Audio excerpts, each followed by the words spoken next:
Hello, everybody out there on the internet. I'm just broadcasting on my own platforms YouTube, Facebook, Twitter, LinkedIn, VK, and Twitch, as well as on the Song News Network Facebook page. And I can see the chat now. I have it worked out. I was unable to for months, it seems, but basically I got it figured out. I'm just, distracted. But so if anybody has anything to say, I can see it now. And I won't interrupt the songs in order to look. Don't worry. I'll just check the chat now and then to see if there's any questions, comments, etc. And I'll be doing that on other broadcasts as well on a regular basis now that I know where to find everything. And this was going to be a concert last Saturday, but I had a bit of a dental emergency, which is sort of ongoing, but not really. It's all dealt with, more or less. The infection is dealt with. I'm not in pain anymore. I have an oral surgery appointment on Monday, in case you're interested. But so this is usually my last Saturday concert, which is now the first Saturday. But otherwise, everything is proceeding as normal, if you can say that, which you can't, because there's no such thing.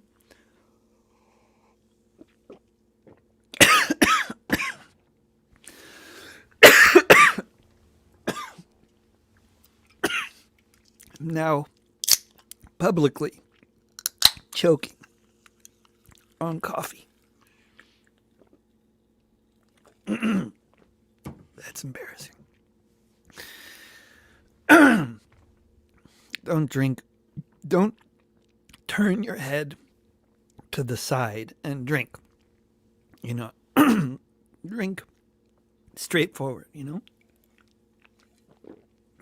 Doesn't work otherwise, as I've just rediscovered at the age of 53. My daughter is 1 and she knows better.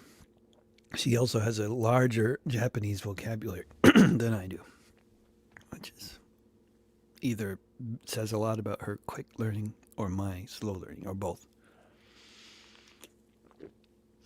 So wherever you're watching this, if you want to share the window, not that it's very interesting watching me choke, but if you want to share the broadcast, you can do that.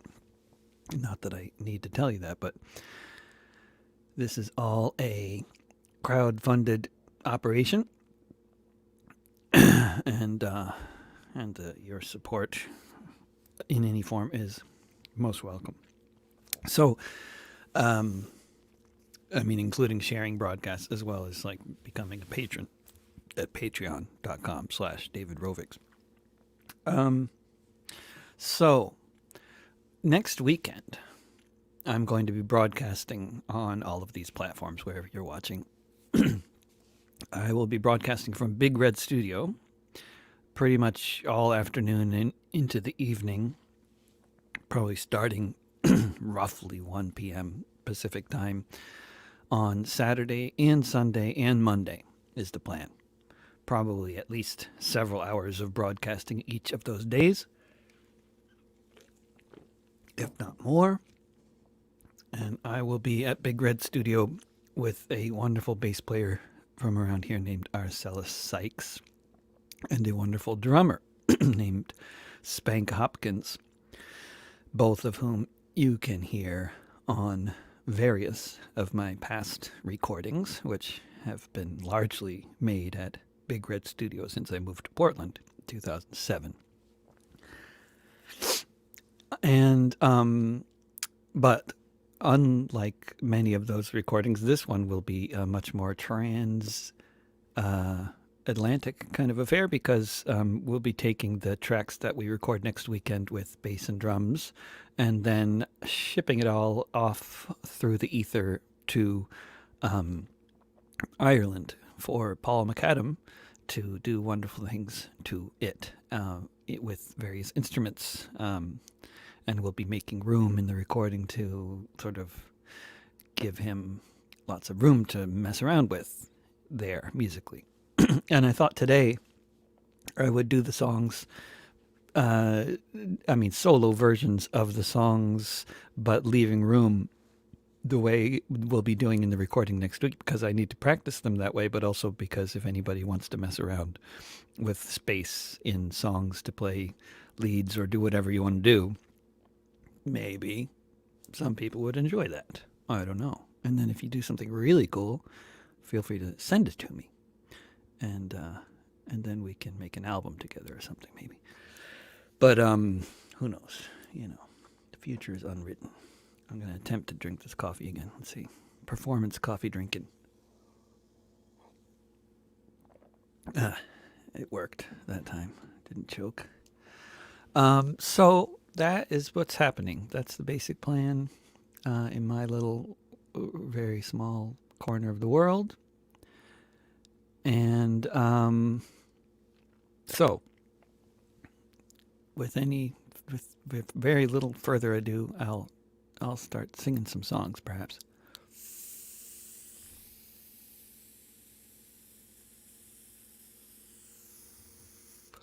Performance vaping.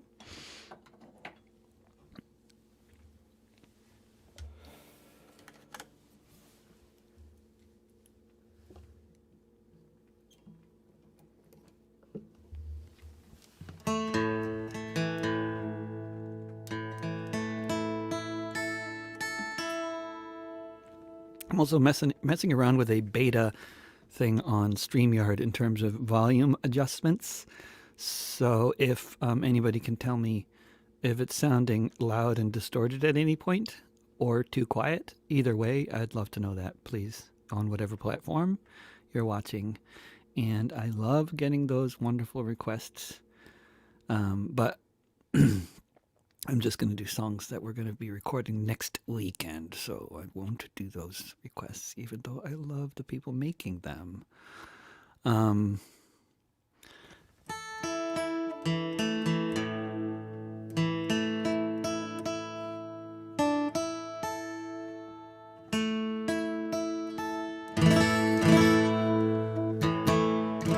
This song, one of the more recent ones I wrote, I guess a couple weeks ago, after hearing so many nurses, mainly interviewed on NPR, talking about how many patients they've had who are dying, and their dying words before they basically get intubated are, I don't believe this virus is real. And I think those who may have watched my interview with Sam Husseini on Friday may agree that it's quite possible the virus came from a military biowarfare research lab. But the virus itself is real, regardless whether it was manufactured or not. It's killing people.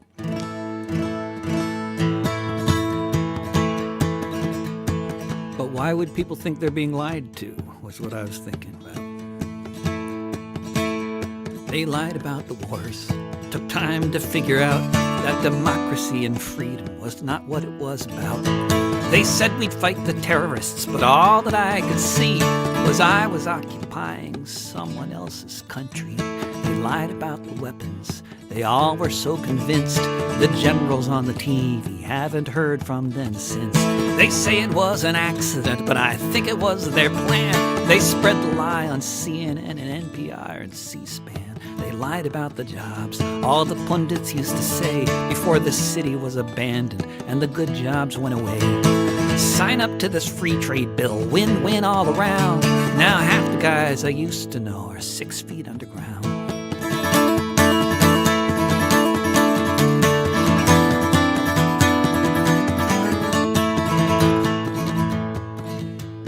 Lying is all they seem to do. Looking at us on TV, they pretend they care, but it's all about the money, which anyone can tell if you have half a brain.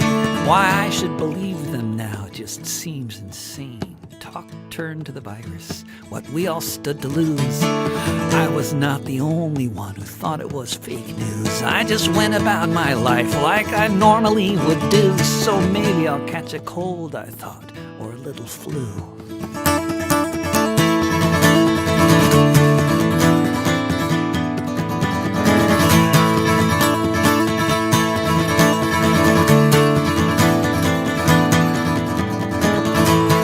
lie about so much. I wish it were not true, but from this hospital bed, if I could just click undo, I guess I would have worn a mask, stayed home to quarantine instead of being intubated, hooked up to this machine. You can say that I'm an idiot. Maybe, I don't know. But before I take my leave, before I have to go, before they stick me in a box with quarters on my eyes, there's lots of blame to go around here, and I know where it lies. They lied about the wars.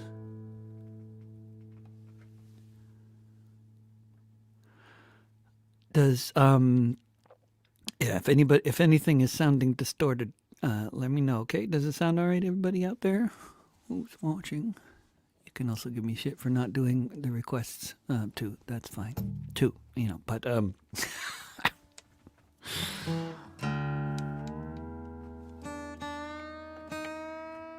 cool, thanks, Leslie.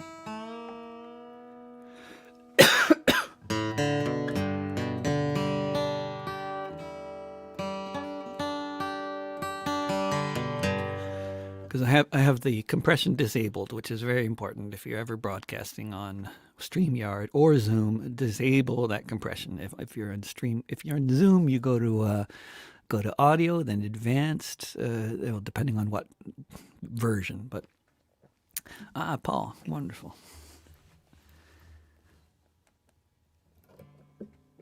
But then once you disable the compression, you run the risk of distorting if you don't set the volume correct,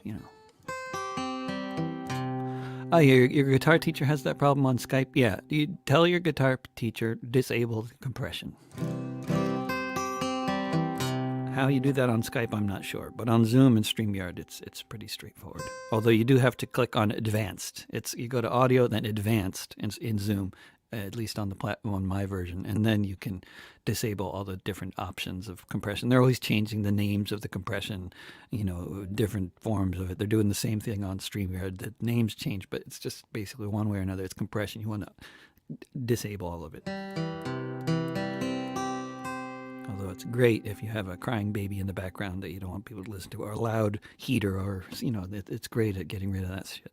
But it also gets rid of the sound of your guitar, which is not what you want. Okay.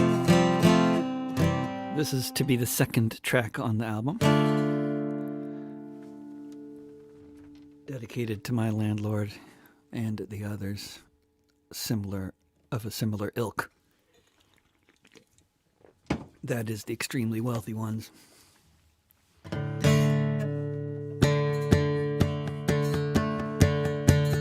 all the Jaredkushners of the world, all the money that you own, you who look at us with such indifference, sitting upon your throne, from which you collect all the rent from your subjects in all the most gentrified towns, regardless of whether a global pandemic have forced us to shut everything down.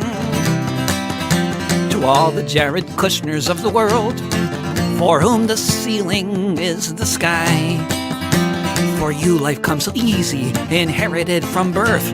Why would you ever ask why? Do you think you earned it all? It's up to you how much you charge. It's all yours to keep. Would you climb any mountain of corpses, no matter how slippery, no matter how steep? To all the Jaredkushners of the world, is your appetite ever met? At what point do you ever wonder just how fucked you can make things get? Before it's bad enough that even you and your investors can see the whole thing's gonna fall. Just how top-heavy can an icon be before it can't stand up at all?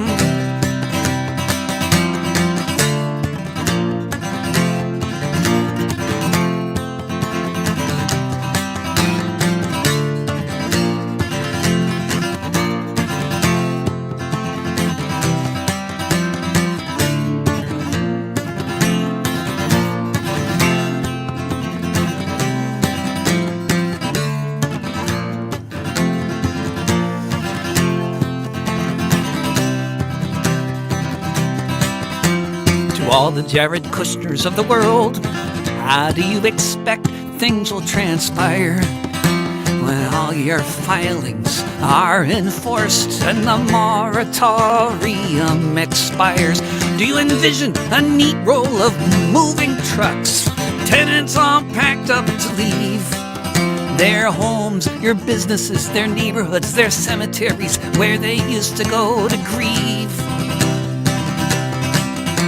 To all the Jaredkushners of the world and all your ill-begotten gains, you who sit comfortably in your limousine, ignoring all the bloodstains. Have you seen this movie before? Was it good? What's your favorite scene? Mine's when they take off the blindfold and the king meets his guillotine. To all the Jaredkushners of the world,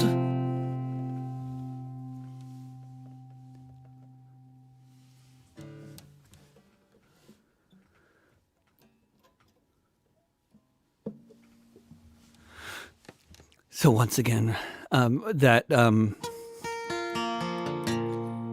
weird part in the middle of the song where I'm just playing chords. I don't normally do that in a concert. That's there because somebody says you become part of the system when you use their car. Nice comment.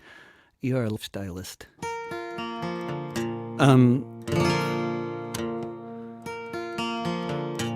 So yeah, those weird chords, where there's no solo going on. That's because I'm leaving space for such things, because I'm practicing doing it the way it's going to be next weekend. Although next weekend it'll be with a band, so it'll be different, very different.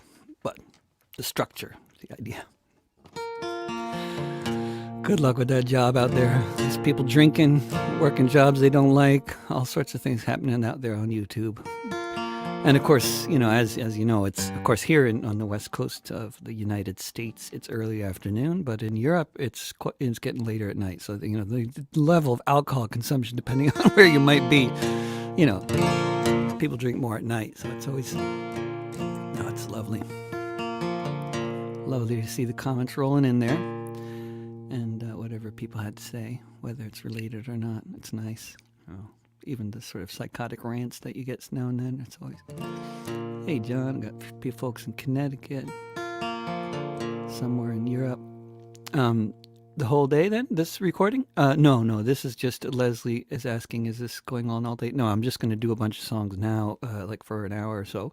And I am in Portland, as somebody else is wondering. And next weekend, Saturday, Sunday, and Monday, the sessions we'll be recording at the studio will be going on and on and on, and we'll be doing stuff over and over again. Very repetitive, but maybe interesting for people who are into this sort of thing. Like if you're into working in studios, because the whole experience of working with a good producer like Billy Oskey at Big Red Studio is an amazing experience. Also, the same working with Paul McAdam in Ireland, it was an amazing experience. With a good producer, it's just quite something. Working with a director, Shola, we were working with on this radio play, amazing experience. Good directors, producers, and editors are a treasure, and people don't have any idea. If you're not a musician or a writer or an actor, then you probably, through no fault of your own, have no idea just how amazing a resource of skilled producers, directors, and editors are. But that's how it is in the world. There's a lot of things like that.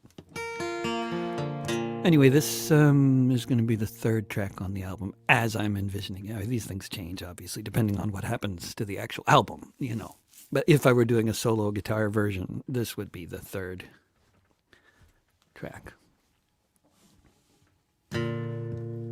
Jacob Blake was walking to his SUV. Alton Sterling was selling DVDs. Eric Garner had just broken up a fight. Breonna Taylor was asleep in the middle of the night. Tamir Rice was playing in the park. Elijah McClain was out walking after dark. Dominique Clayton was sleeping in her bed where she was shot by a cop in the back of her head. Say their names. Say their names. Say their names. Say their names. Walter Scott was driving to a store. Betty Jones was answering her door. Philando Castile was driving home with his girlfriend. Anthony Hill was naked on the grass when he met his end. Edsel Ford was walking in his neighborhood. Michael Brown was blown away just standing where he stood. Kendra James was shot to death at a traffic stop by yet another unaccountable killer cop. Say their names. Say their names. Say their names. Say their names.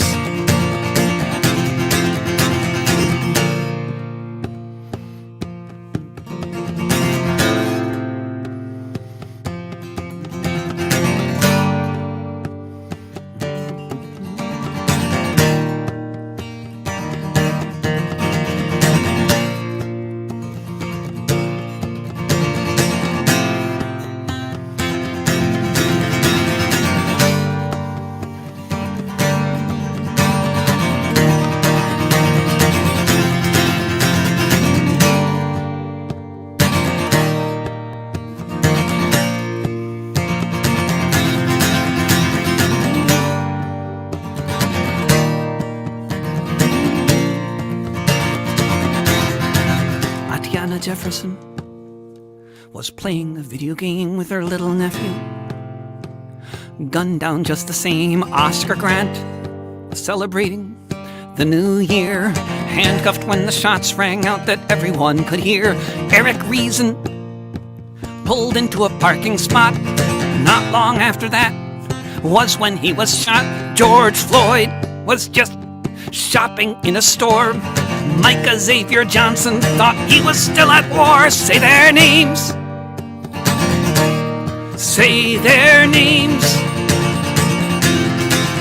Say their names. Say their names. Say their names.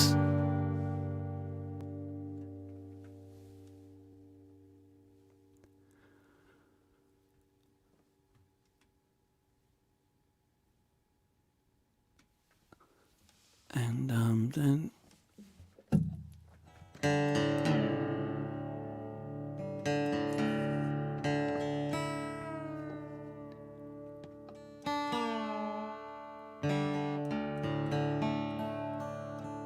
this next one I'm thinking is a bit long to have much of a solo section in there, so there isn't one that I've... Tell me what you think, Paul, but one of the first people known to have died who was an essential worker who has died as a result of exposure to COVID-19 on the job was Detroit bus driver Jason Hargrove.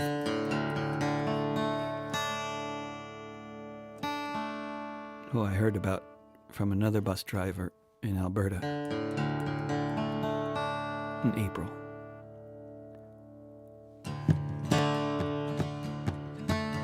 Pandemic is spreading, the health system's collapsing. You can watch it all unfolding on the screen. If you're afraid to go outside, enough groceries to hide, it may have been weeks since you have seen someone you can touch, and you miss it so much as you wonder what might happen next. Like when your savings run out and the choice is all about what kind of help you might be able to expect. Or perhaps when COVID arrived, while some struggled to survive, you were what they called essential. It didn't take long to see you got that wrong. The word you really meant was expendable. It didn't take long to see there was no democracy, no emergency plans in place for something which all the scientists knew was just a matter of when there'd be a pandemic again. And the kleptocrats in power didn't have a clue. Otherwise, why did Jason Hargrove die? Because he kept keeping on waking before dawn to do his part for society. Jason drove his bus, he didn't even make a fuss at the time of the impropriety.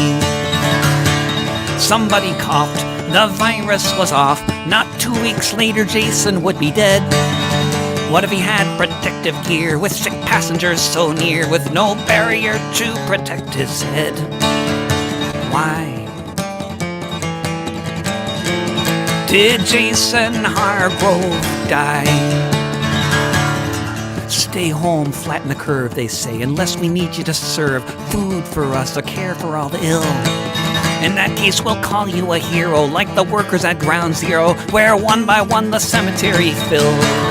Now in every bus and truck, the drivers try their luck, essentially told, thank you for your service. If these were the front lines, no one put up any signs. Did anybody sign up for this? Why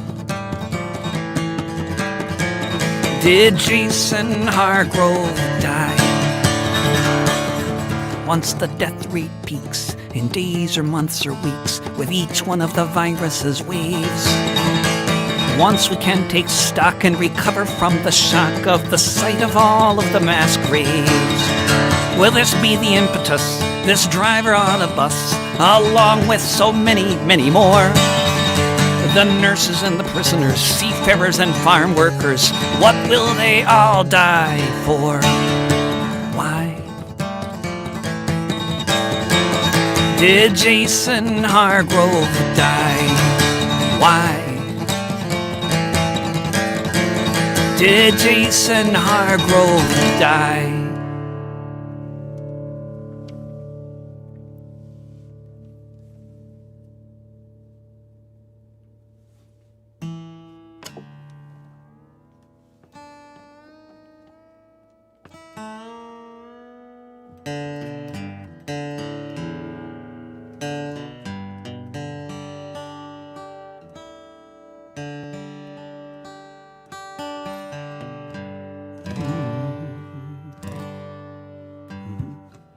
Let's see.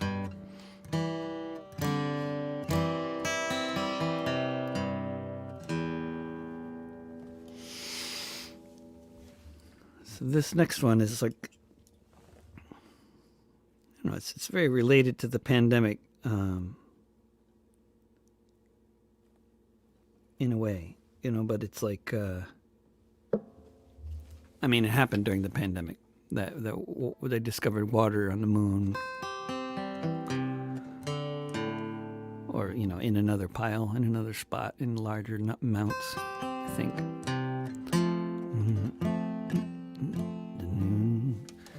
And just seemed like such a nice little idea to go to the moon.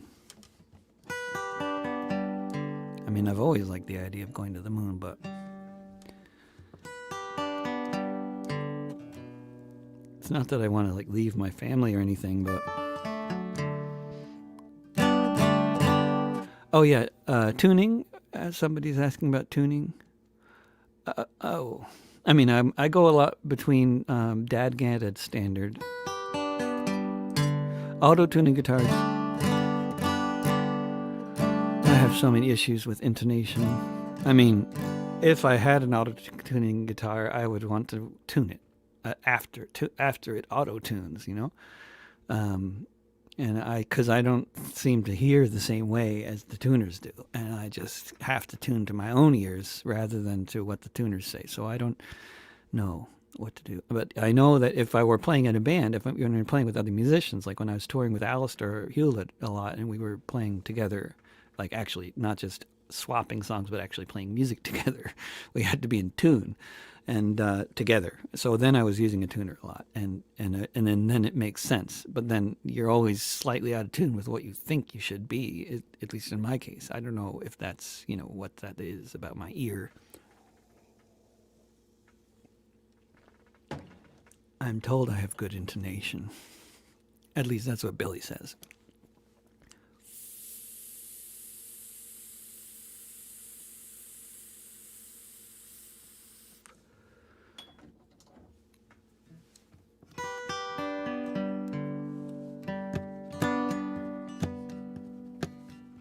The news isn't getting any brighter. The death toll isn't getting any lighter. There's a dark ball drifting overhead with so many more people dead. Turn on the TV, the computer, the TV set. It's a world full of anger and death threats. What could happen if life could be supported somewhere else? Things might be better sorted. A place where some could start anew, another way to say we're not through, despite all of the destruction, all the bad decisions made, all of the madness we could trade for a place more remote than primate or penguin has ever been. There's a discovery, a silver lining for the cloud that has some folks singing out loud. There's water on the moon way up there. Maybe you and I should go live on a frozen lake without a care, looking down at the earth below. The cafes are all closed. You won't miss the sight.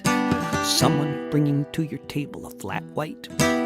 We can still make espresso up there in our bubbles, breathing freshly manufactured air.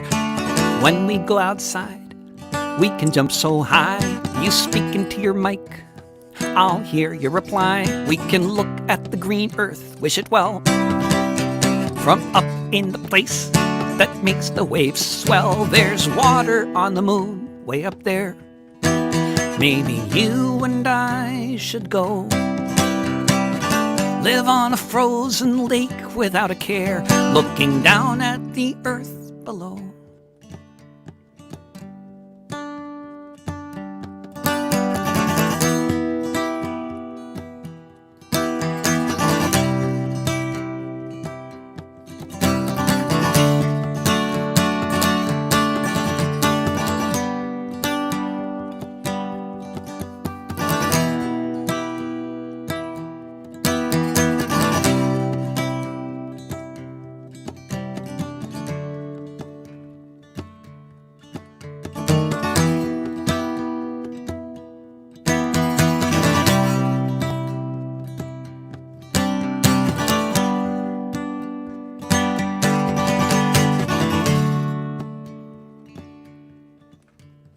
There, life is simple, with just a couple distractions. Too few of us to form a faction. We all practice great lunar hygiene, all tested, cleared, and quarantined. Go back to visit now and again the planet we lived in way back then, before the satellites found H2O, and some of us said, fuck it, let's go. There's water on the moon way up there. Maybe you and I should go live on a frozen lake without a care, looking down at the earth below. There's water on the moon way up there. Maybe you and I should go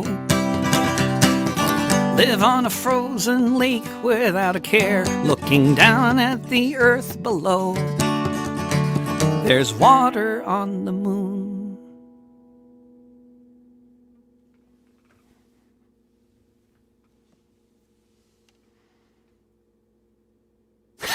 Somebody said, or we can just string up Elon with Gates and the rest of them.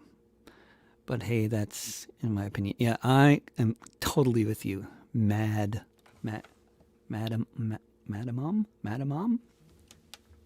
Yeah, absolutely. But we can still visit the moon before or after we string up Elon and Gates. Or maybe we should visit the moon first, because Elon seems to be... Never mind. We don't need him, I'm sure.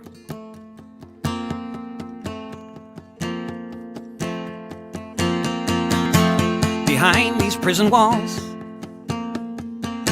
there's a man who's won awards for the work that he has done.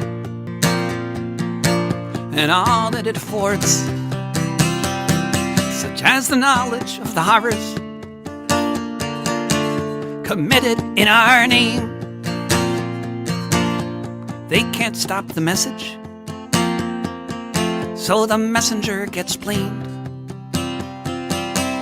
Behind these prison walls, in solitary confinement, in a land of rolling hills and royalty and other such refinement, is someone who is a hero. Whistleblowers everywhere who help them tell the world of the crimes of Tony Blair. Behind these prison walls, you will find a mortal man. The reason why we know what happened in Afghanistan, when the soldiers of the empire, who sunset long before, were torturing civilians in their terror war. Behind these prison walls is a part of WikiLeaks, an eloquent orator,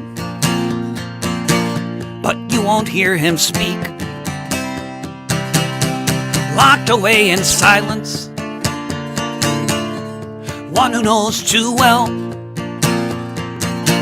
how those in power act when there's another war to sell. Behind these prison walls is one who stands accused of exactly what offenses the U.S. has refused to say precisely which, or to try to clear the mist, or to explain how he's not the same as other journalists. Behind these prison walls is a person they deprive of most of the things in life that keep us all alive. A person being tortured as we stand here now for revealing the war crimes. Why, when, where, how? Behind these prison walls, our very right to be informed of what the hell is going on is the teacup in this storm. With knowledge there is power, so the solution by the crown, a 24-hour-a-day indefinite lockdown. Behind these prison walls,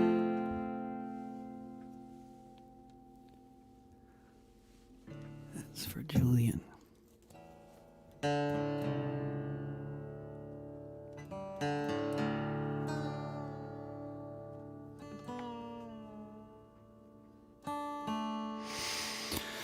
Yeah, there was Leslie's mentioning the trial in Australia around the soldiers accused of horrific war crimes. Yeah, they discharged 10 and didn't. Yeah, I don't know. I think it's ongoing. It's ongoing. Things are ongoing.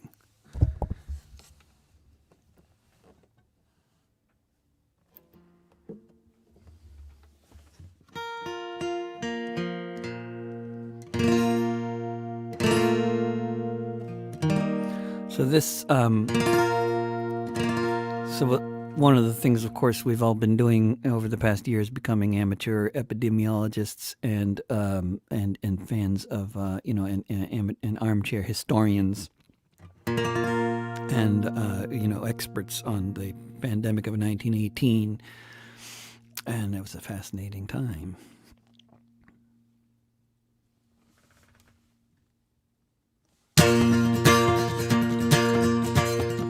World War was raging like the earth had never seen. A whole generation lined up in trenches with killing machines.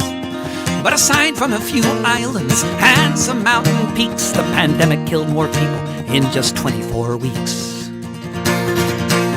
No one knows where it began. Speculation's gone on for years. The trenches of Europe is where the deadly train appears. From packed trains and hospitals around the globe it spread, this war strain of the virus that left so many dead.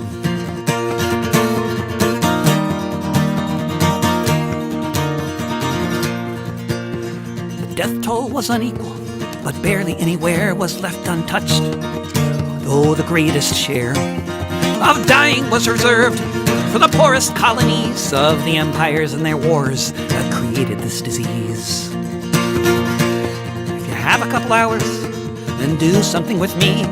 Conduct a little research into your family tree.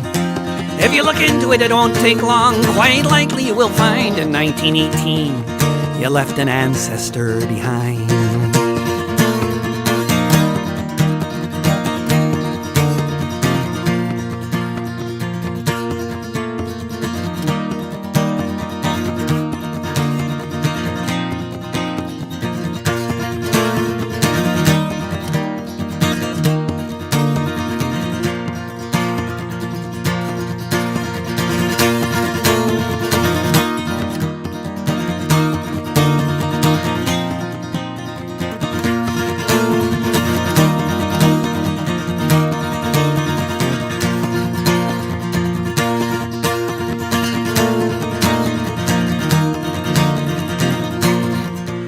The pandemic knew no borders. It went from the front lines, which had increased its deadliness as if by design. It circled the whole planet. So many people died. They dug mass graves everywhere. Put your relatives inside. A world war was raging like the earth had never seen. A whole generation lined up in trenches with killing machines. But aside from a few islands and some mountain peaks, the pandemic killed more people in just 24 weeks.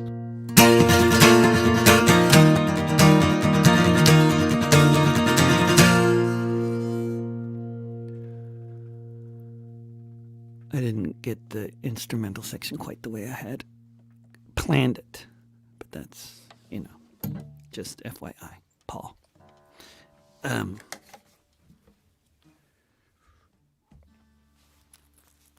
This is the striptease segment.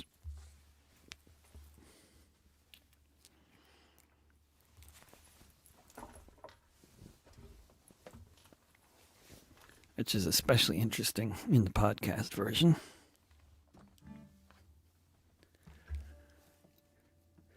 So,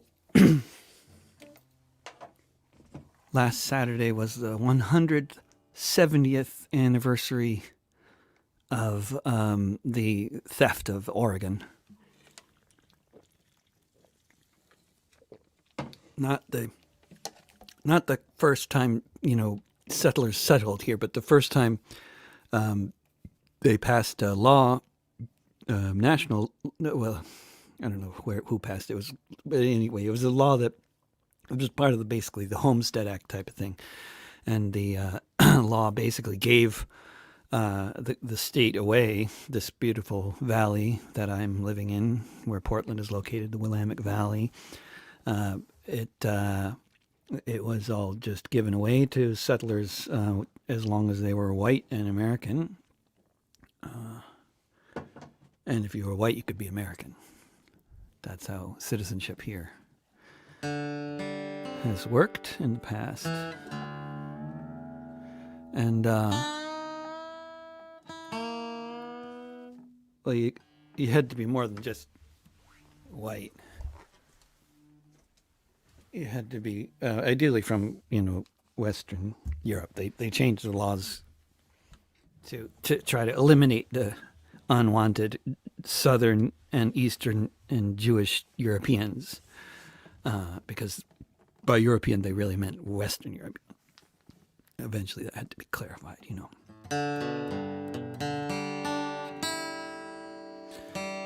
But that was our immigration policy here until very recently.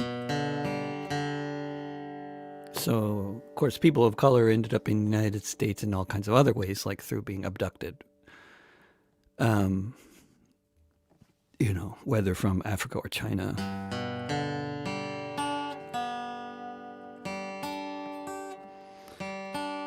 And then later they could be sent home through all kinds of alien acts, and then later prevented from immigrating. But if you were native, you lost your land by law. And reparations have never been attempted or talked about in any serious way. Land has never been given back.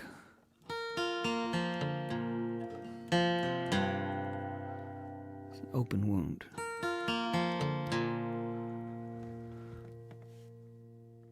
When this fertile valley was stolen, was a process assisted by an epidemic that wiped off the earth most any might have resisted. The land was parceled and given away to any brave pioneer who was white enough to own property around here. When this fertile valley was stolen, it sailed so many a fate who'd no longer live by a trading post, but in a stratified settler state, with a white landed gentry created by colonial decree. We're not talking about the Bible, but a few generations of history. When this fertile valley was stolen, it was easy to foresee that so many, many years later, there'd still be a white majority. It was engineered from the day the exclusion laws were made. Any pretense of inclusion since has been a sick charade.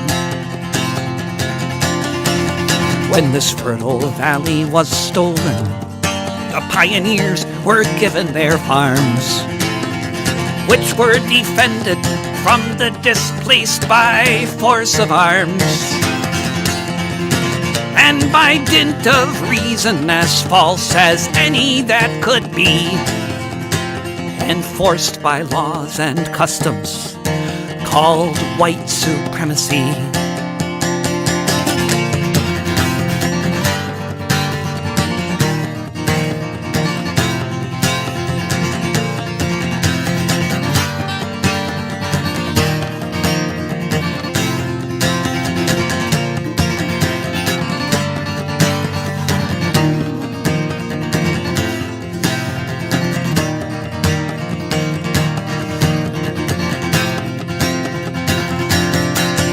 When this fertile valley was stolen, a process was set forth to make another bastion of capitalism to the west and north of freshly conquered California, Arizona, and the rest of the disease and theft and slaughter when the pioneers went west.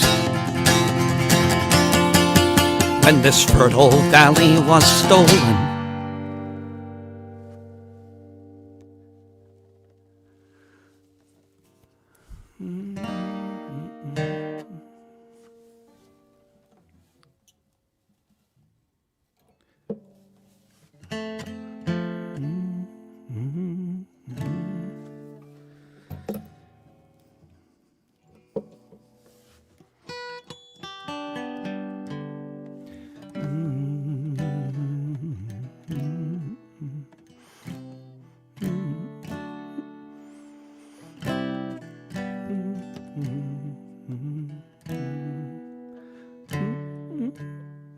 what key was this in here?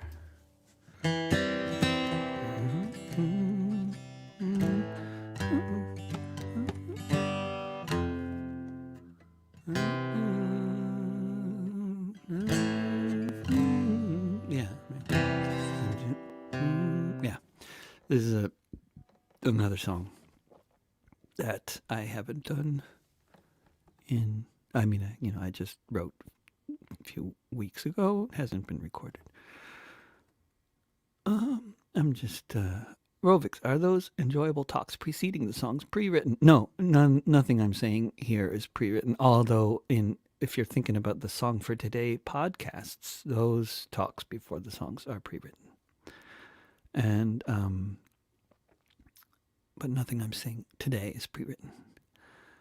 Extra awareness for India's strikes. Yeah, it's really quite a huge thing going on there.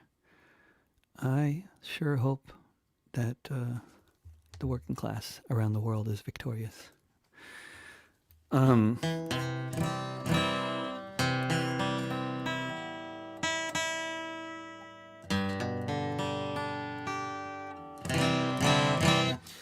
Well, if Hong Kong protesters are known for umbrellas, then Portland protesters are known for leaf blowers, which I believe may have been actually also used in Hong Kong. I'm pretty sure. It's all very, the internet makes these things very easy to share. And leaf blowers, it turns out, can be very handy for blowing tear gas as well as leaves. I also discovered on Halloween that they work very well for candy delivery mechanisms, like long distance candy delivery, COVID safe. There's a video on YouTube.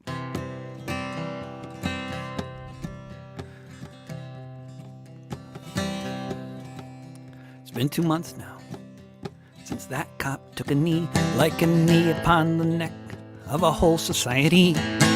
Folks rose up all over, starting there in the Midwest. The National Guard came in upon the governor's request. Wherever people took the streets, riot cops attacked, shooting folks in their faces and their backs. Flooding streets with tear gas, see how the people stand, with masks upon their faces and leaf blowers in their hands. There have been drive-by shootings and weaponizing trucks that the death count's what it is so far is partly up to luck and partly up to barricades used to block the way so folks might live to fight another day. That is if they're not killed by agents of the state like the ones who came to Portland to make America great, to face a rainbow Nathan, to screw your white homeland with masks upon their faces and leaf blowers in their hands.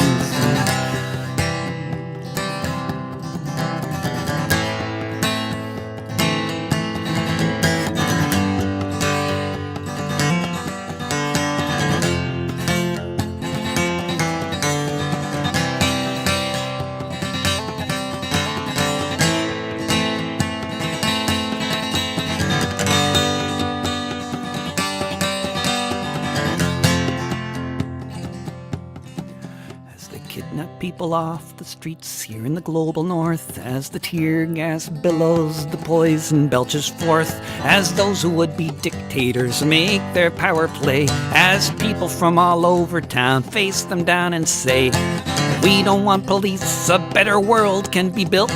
Perhaps it starts with someone's hand upon the hilt, making tornadoes out of tear gas. Maybe not what mama planned, with masks upon their faces and leaf blowers in their hands. It's been 2 months now since that cop took a knee.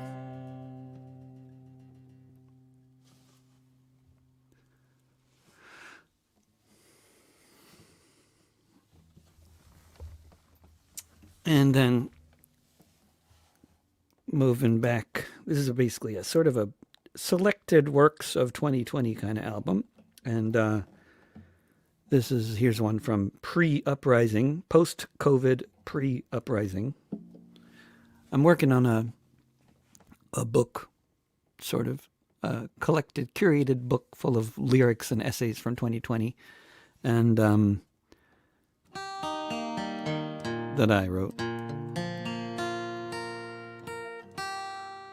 And a few graphics as well.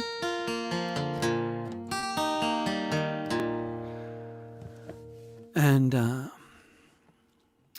So this song is, it's divided into 4 acts. There's the pre-COVID, there's before COVID, and Act 2 is the COVID era, and Act 3 is uprising, and Act 4 is slow decline or something like that. Yeah, slow collapse. That's about how the year feels.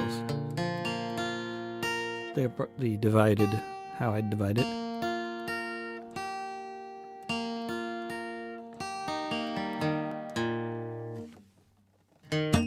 $40 million renters facing eviction if Congress doesn't do something dramatic very soon.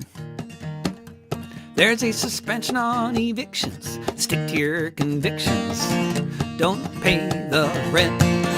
If at home we have to stay, then most of us can't pay. So don't pay the rent. Tell your landlord, sir, that mortgage can defer. And don't pay the rent. If they start rattling their sabers, say I need to feed my neighbors, and don't pay the rent. Time now to demand one big union grand. Don't pay the rent. Neoliberalism is dead. It's time to raise your head and don't pay the rent. Strike for the guarantee, a home for everybody. Don't pay the rent. Running water, housing, healthcare all across this earth we share, yeah. Don't pay the rent.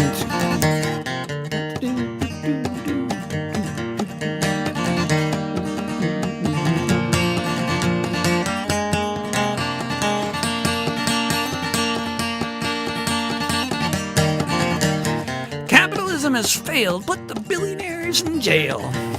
Don't pay the rent. We need a new world now. Let me tell you how.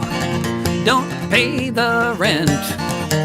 With mutual aid, a new world can be made. Don't pay the rent. From the ashes of the old, if we stop doing what we're told, and don't pay the rent. Solidarity with society. Don't pay the rent. Our lives matter a lot, but landlords' profits do not. Don't pay the rent. We can redefine what is theirs and ours and mine if we don't pay the rent. There's a suspension on eviction. Stick to your convictions. Don't pay the rent.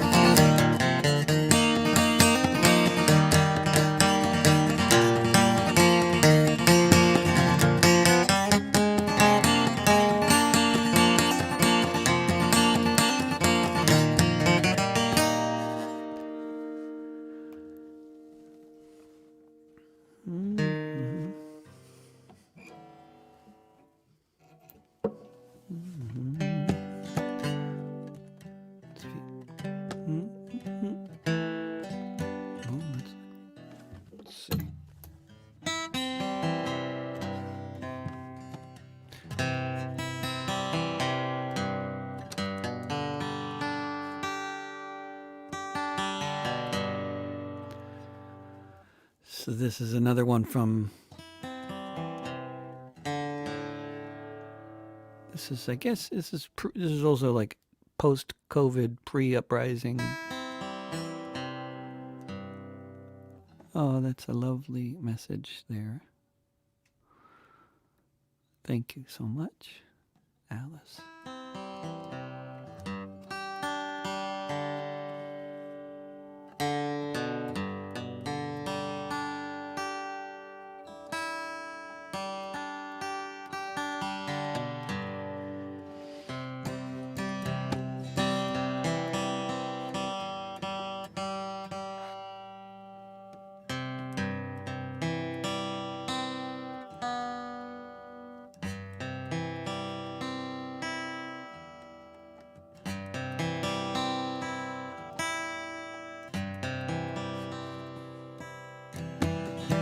One of the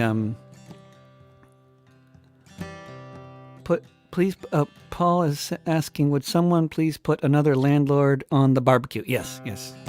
We barbecue landlords in this song, actually. At least in the first verse. but it's a sort of a light, it's more of a saute. Sad moments like these, everything is in the air. Possibilities are nowhere and everywhere. Gotta break a bone to set it, now all we are is broke. A lot of folks are saying it's time to be woke, and they're not talking about the microaggressions, but the really big ones. The basic assumptions, like planets circling suns, but there are no natural laws that built your mansions or your tents. These are creations of society, just like mortgages and rent. It's a future of uncertainty, but our liberation can only be as free as our imagination.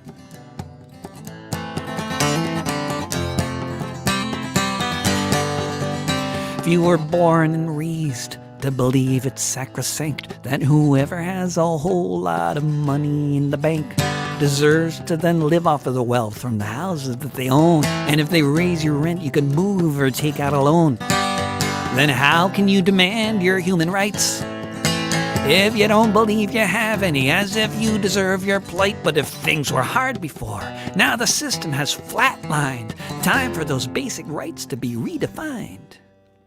It's a future of uncertainty, but our liberation can only be as free as our imagination.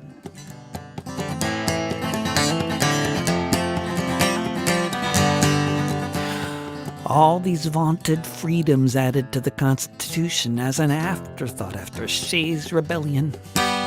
It did not include the right to land, or the right to eat, or the right for human beings not to be dying on the street. It's moments like these, standing on the edge, that we might catch the strongest breeze to land furthest from the ledge. We can fly, you know. All you need is wings. We can house and feed each other. Together, we can do anything. It's a future of uncertainty, but our liberation can only be as free as our imagination.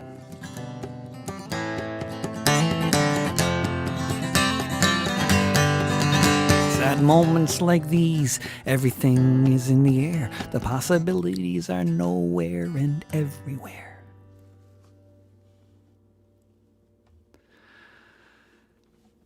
And once again, apologies to everyone who's making requests that I'm ignoring, because I'm just doing the songs that are going to be on the upcoming album, which, once again, I'm going to be broadcasting live at Big Red Studio next weekend, pretty much all afternoon into the evening Pacific time, in Saturday, Sunday, and Monday coming up.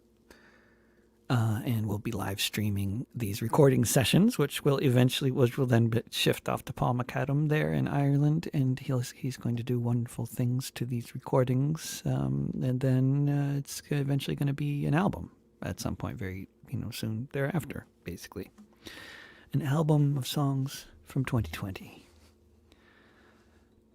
And this is the last song on the album, and it is basically this is basically also sort of dedicated in a way. The album, basically, the album is made possible in part by the Oregon Employment Department, it should be said, and by the federal government, which finally got their fucking pandemic money to me after 7 months, but which is much better than never. But my life and this album is made possible by the Oregon Employment Department, and in much larger part, really, by you guys, whoever you are, who are part of my community-supported art program, which you can find out more about at davidrovics.com/subscribe or patreon.com/davidrovics. And this is a love song for that crowdfunding platform that has become essential for me and so many other people to survive in the wake of big tech destroying the world. And then I have to remember how it goes.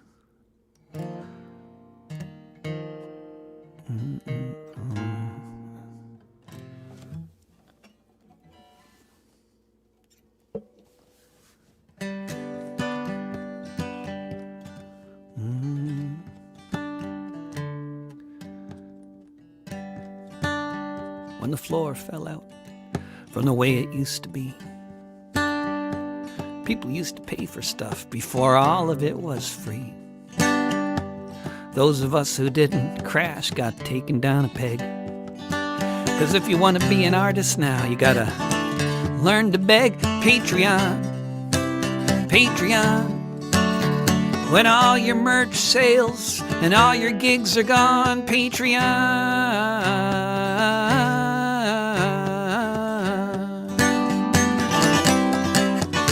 On the 5th of every month, the last day before rent's late, the deposit arrives and improves this failed state. The difference between drowning in debt or waiting for the 5th and just getting my feet wet.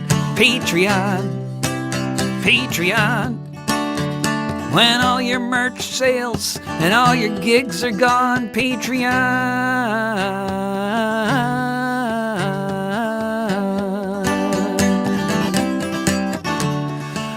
Support for the arts is some kind of a cruel joke. Anything that's out there will just keep you broke. I could get a real job, or I could wish upon a star that there are enough of you who think I should just keep playing this guitar. Patreon, Patreon. When all your merch sales and all your gigs are gone, Patreon.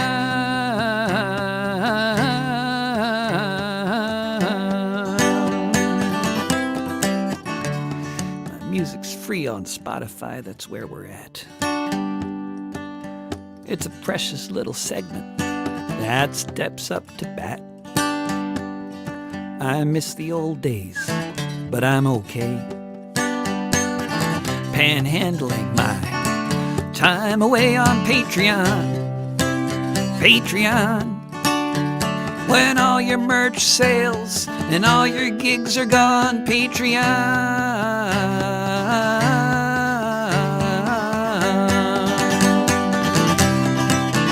Patreon, Patreon. When all your merch sales and all your gigs are gone, Patreon.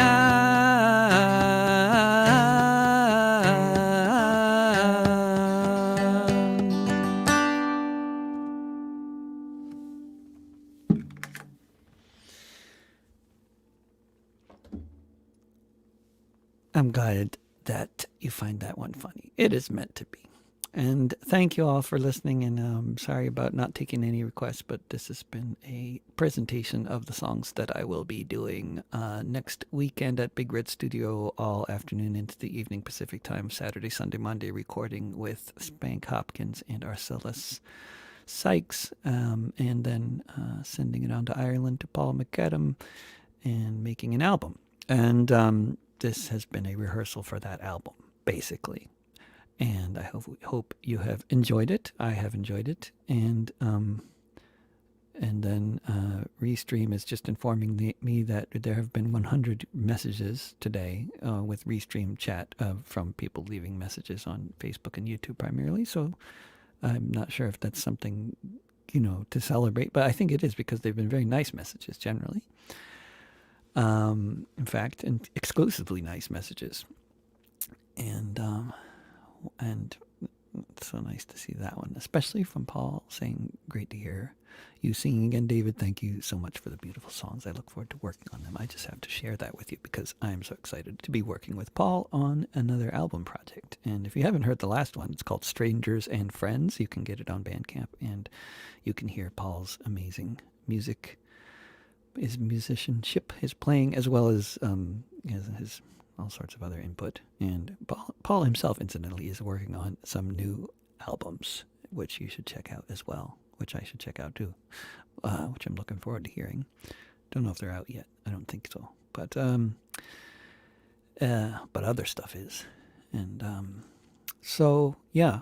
And I'll just leave you with a statistic. Speaking of unemployed artists, 65% of artists in the United States are currently fully unemployed, and 95% of artists in the United States have lost income during the pandemic. And the average artist makes about as much, if they're, the average professional artist makes about as much as the full-time worker at McDonald's.